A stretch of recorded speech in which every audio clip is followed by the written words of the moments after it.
আর যাব না ক্রিকেট খেলিতে ও ললিতে, আর যাব না ক্রিকেট খেলিতে। নেদারল্যান্ডস দল আজকে মনে মনে এই গানটাই মনে হয় গাইছে। আসলে আজকে আমাদের শেষ ম্যাচ ছিল, এটা নিয়ম রক্ষার একটা ম্যাচ ছিল। আমরা এর আগের ম্যাচে আমরা সিরিজ নিশ্চিত করছি। তো আসলে বিধাতার একটা বাধা ছিল বৃষ্টি। আসলে এখানে কারো হাত নেই, বারবার দুইবার বৃষ্টি হানা দেওয়ার কারণে ম্যাচটা শেষ পর্যন্ত পরিত্যক্ত হয়েছে। তো আজকে আমাদের বাংলাদেশ টস হেরে প্রথমে ব্যাটিংয়ে নামছে। ব্যাটিংয়ে নেমে কি রে ভাই, সেই খেলা!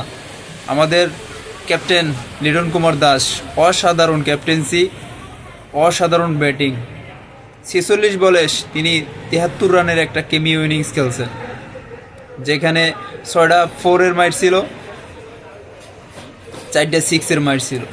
অসাধারণ পাওয়ার হিটিং।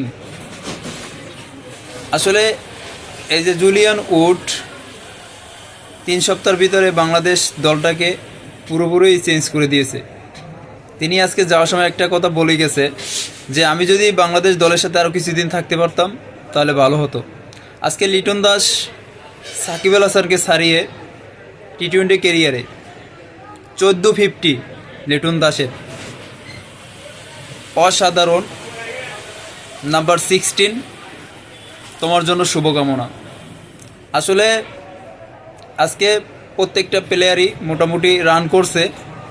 শেষের দিকে জাকির আলী, সোহান তারাও মোটামুটি ভালো করছে, কিন্তু ওই যে বিধাতার একটি বাধা, বৃষ্টির কারণে আজকে খেলাটার শেষ পর্যন্ত মাঠে গড়ায়নি।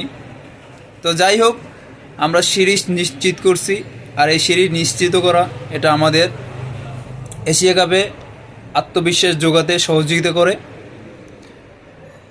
আসলে ক্রিকেট খেলা হচ্ছে গোলবেলের খেলা, কখন কি হবে কেউ বলতে পারে না। আমরা দেশের মাটিতে ভালো খেলতেছি, এশিয়া কাপে আমাদের ভালো করতে হবে, এটাই আমাদের প্রত্যাশা। আমরা চাই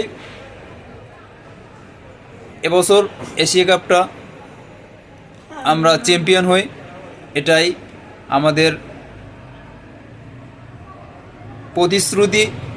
18 কোটি মানুষের চাওয়া যে আমরা একটা কোনো আইসিসি ইভেন্টের একটা ট্রফি আমরা আমাদের বাংলাদেশ যাতে অর্জন করতে পারি, এই প্রত্যাশা নিয়েই আমরা এশিয়া কাপে যাব ইনশাআল্লাহ। বাংলাদেশ শুভকামনা। Bangladesh cricket team, love you cricket team.